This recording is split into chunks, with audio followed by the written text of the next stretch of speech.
हे अर्जुन, क्या तुम बता सकते हो कि पिछले जन्म में तुम्हारे किस रिश्तेदार ने तुम्हारे लिए कितना विलाप किया था? फिर अर्जुन ने कहा, नहीं केशव, ये मैं कैसे बता सकता हूं? मुझे तो ये तक याद नहीं कि वो कौन थे, कहां थे, क्या नाम थे उनके। फिर कृष्ण ने कहा, बस जिस तरह तुम अपने पिछले जन्म को भूल गए हो, उसी तरह तुम इस जन्म को भी भूल जाओगे। इस जन्म के रिश्तों का अर्थ तुम्हारे आने वाले जन्म में कुछ भी नहीं रह जाएगा। आज अभिमन्यु को तुम अपना पुत्र समझ रहे हो, पर सोचो, हो सकता है पिछले जन्म में वही अभिमन्यु तुम्हारा पिता रहा हो, या आने वाले जन्म में तुम्हारा सबसे बड़ा शत्रु बन जाए।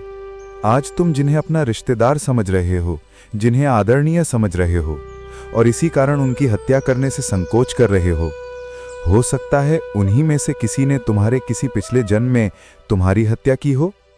फिर अर्जुन ने कहा, तुम ठीक कहते हो केशव, मैं तुम्हारी बात समझता तो हूं, पर मेरा मन उसे ग्रहण क्यों नहीं कर रहा, क्यों नहीं मान रहा? फिर कृष्ण ने कहा, इसका कारण है वो जंजीर जो तुम्हारे मन ने अपने ही गिर्द लपेट रखी है। फिर अर्जुन ने कहा, कौन सी जंजीर? फिर कृष्ण ने कहा, रिश्तेदारी की जंजीर, ये नातेदारी का मुंह कि ये मेरा भाई है, ये मेरा मामा है, ये मेरा ससुर है, ये पितामह है। ये सब शब्द, ये सब नाम, ये सब बंधन, इन्होंने तुम्हें चारों तरफ से जकड़ रखा है।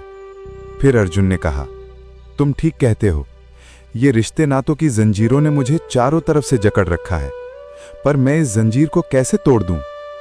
मैंने मान लिया कि ये सारे शरीर नाशवान हैं, पर इनके साथ जो मेरे रिश्ते हैं वो तो नाशवान नहीं, वो तो सच्चे हैं।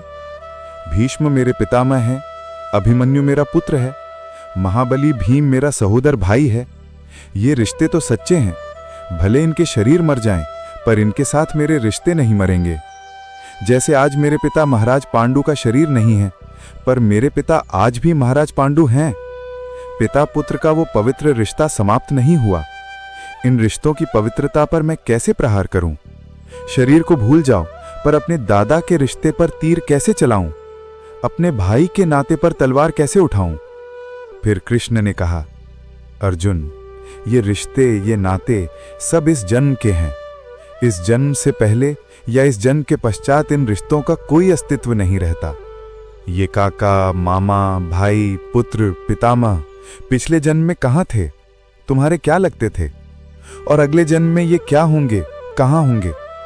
इसका उत्तर है तुम्हारे पास? फिर अर्जुन ने कहा, नहीं केशव।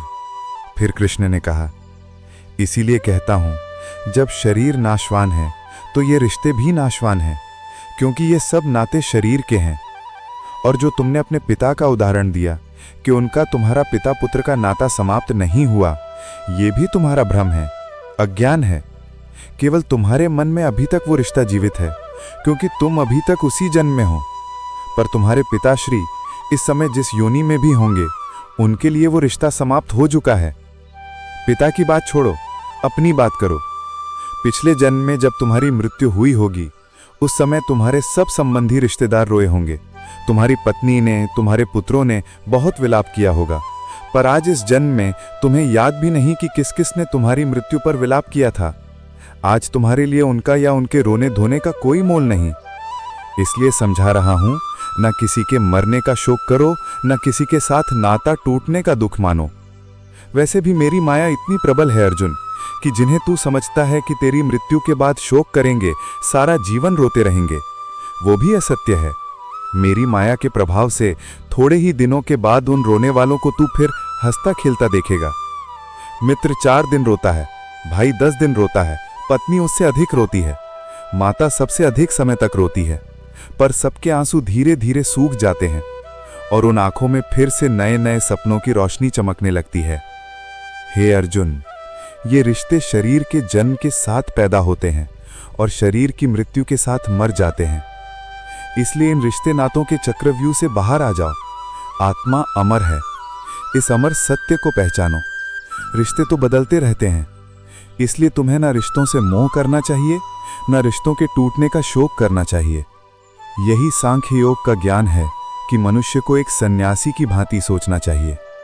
ये सब रिश्ते नाते मोह को उत्पन्न करते हैं और मोह इन रिश्तों को इतनी जोर से पकड़ लेता है जैसे एक लोभी पुरुष नदी में डूबते हुए भी धन की गठरी को नहीं छोड़ता और आखिर में उसी गठरी के बोझ से खुद भी डूब जाता है।